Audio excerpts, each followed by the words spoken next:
Hi, I'm Steve Smith, and I have some stories to tell. When I was a kid growing up in my mother's kitchen, she had a couple signs. One read, "Dear Lord, please let me win the lottery and prove to you it will not change me as a person." I'd like to win the lottery. If I won the lottery in a big way, I would try to help tennis teaching. I know someone who has won the lottery. The Frenchman, Patrick.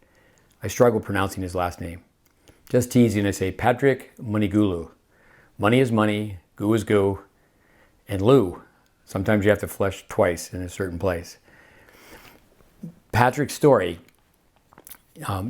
he was a very good tennis player growing up, and he wanted to pursue a pro career. But his father said, no, you got to go to university, which he did.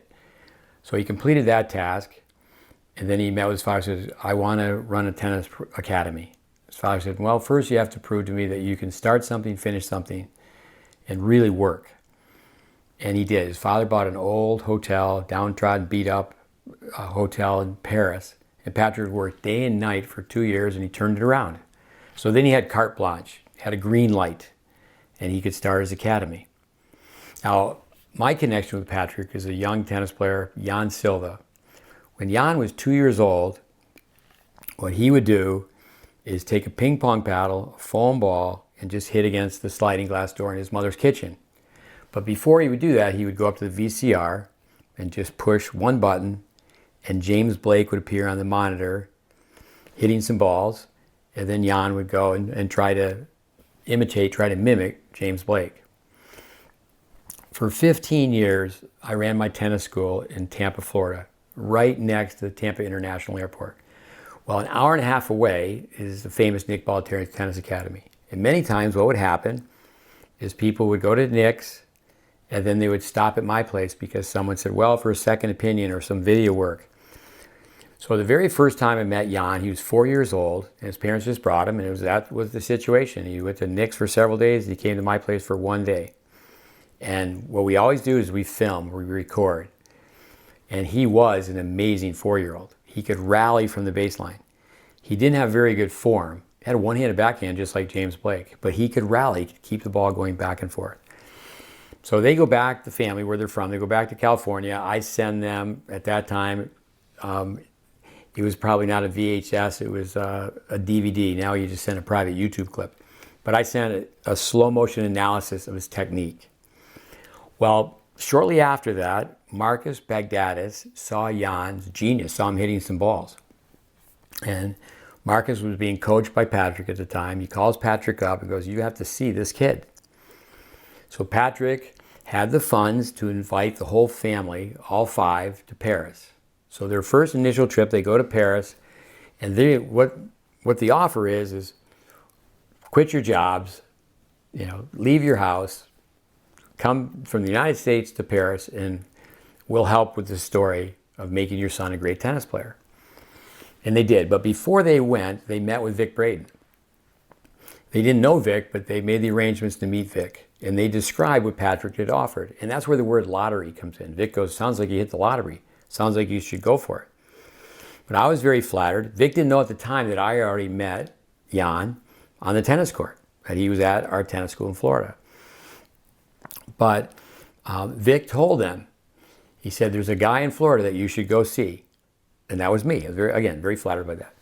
So the family goes to Paris, but they insist that Jan travels back and forth and works with me. So there was persistence by the family, resistance from Patrick. And you can understand, he has his own tennis school. Why would a French company want to move an entire family from the United States to France and then pay all the fees? I mean, they went back and forth. They would stay in a hotel for a month. And that's a pretty expensive tab. Now, Mari, Jan Silva's mother, she's from Finland. She was a very good player, and she was a coach. And she just camped out watching how I was teaching her young son. And she was, obviously going back and forth with her family and reporting to Patrick on what we were doing. She was, again, persistent, just insisting that Jan come back and forth to the States. But then she got to the point where she wanted one of the coaches I've trained at Patrick's facility, Patrick's Academy, 365 days a year. And at the time, I had a coach who had a French passport. So I end up going to Paris. But before I went to Paris, Patrick found out that besides just coaching, I was also a writer for a magazine called Tennis Life. Now, Jan's story, it was over the top. I mean, there was more written about Jan than some players in the top 10 in the world. In the States, he was on the Today Show. He was on the Ellen Show. There was a featured article with one page, just an entire photo. The entire page was a photo of young Jan Silva. I was at a USPTA conference, and I'm just sitting in the lecture, and the panel presenting started talking about Jan Silva. So it was a really interesting story.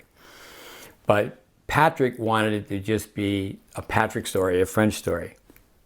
So Patrick goes to Miami, but he sends his manager and his assistant manager to Tampa. They come for 2 days. The first day we have dinner. So the two gentlemen we meet, and they're to come to my tennis school the next day for the entire day. And it was one of those situations. They did come, and Jan was there with his family. So they were there for several hours. So then the three of us, at the end of the second day, we go out to dinner again. So this is a little bit of fun. I do have an ego, because they told me, and I'd been to Paris, they said, we think you do a good job. So again, I can't speak English. They could speak English. I couldn't speak French, I should say. I can't speak English that well either, but I couldn't speak French. But very clearly they said, you do a good job. But then there was the but. But we have 1,000 people in Paris that teach just as well as you. And I just kind of smiled and said, oh, come on, guys. I know, I've been there. There's only 800 people in Paris that teach like I do. But with the project, I ended up in Paris. In my first meeting with Patrick, he's very familiar with what Mari was saying that I was doing with her son on the court. And then Scott, the dad, he's a coach. He's a former, very, very high-skilled basketball player. So Patrick says to me, you are all about math. Tennis is not about math. Tennis is about art. And that's about as far as the conversation went. So I was over there for 2 weeks. I took my son, Connor, 18 years old at the time. And Jan Silva was the type of guy at 6 that he could hang out with a six-year-old or a 60-year-old. So Connor and Jan, they got along well, and they could do all sorts of drills together. So when the conversation with Patrick didn't go very far, I was asking, when is he on court? I want to watch him teach. And I was told, no, he was not on court. At that time, he was not on court coaching. So then I asked again, I said, come on, he's got to be on the court. And it worked out. I was told that he gives his young daughter a tennis lesson once a week. I said, great. And his young daughter's about the same age as Jan. I was over there in the wintertime. And this was when he was in Paris, not the new place he has in the south of France. And he had bubbles. And the one bubble he in was just a 2-court bubble. Now, those of you who have ever been in a tennis bubble know it's very difficult to hide yourself, to not be seen in a bubble.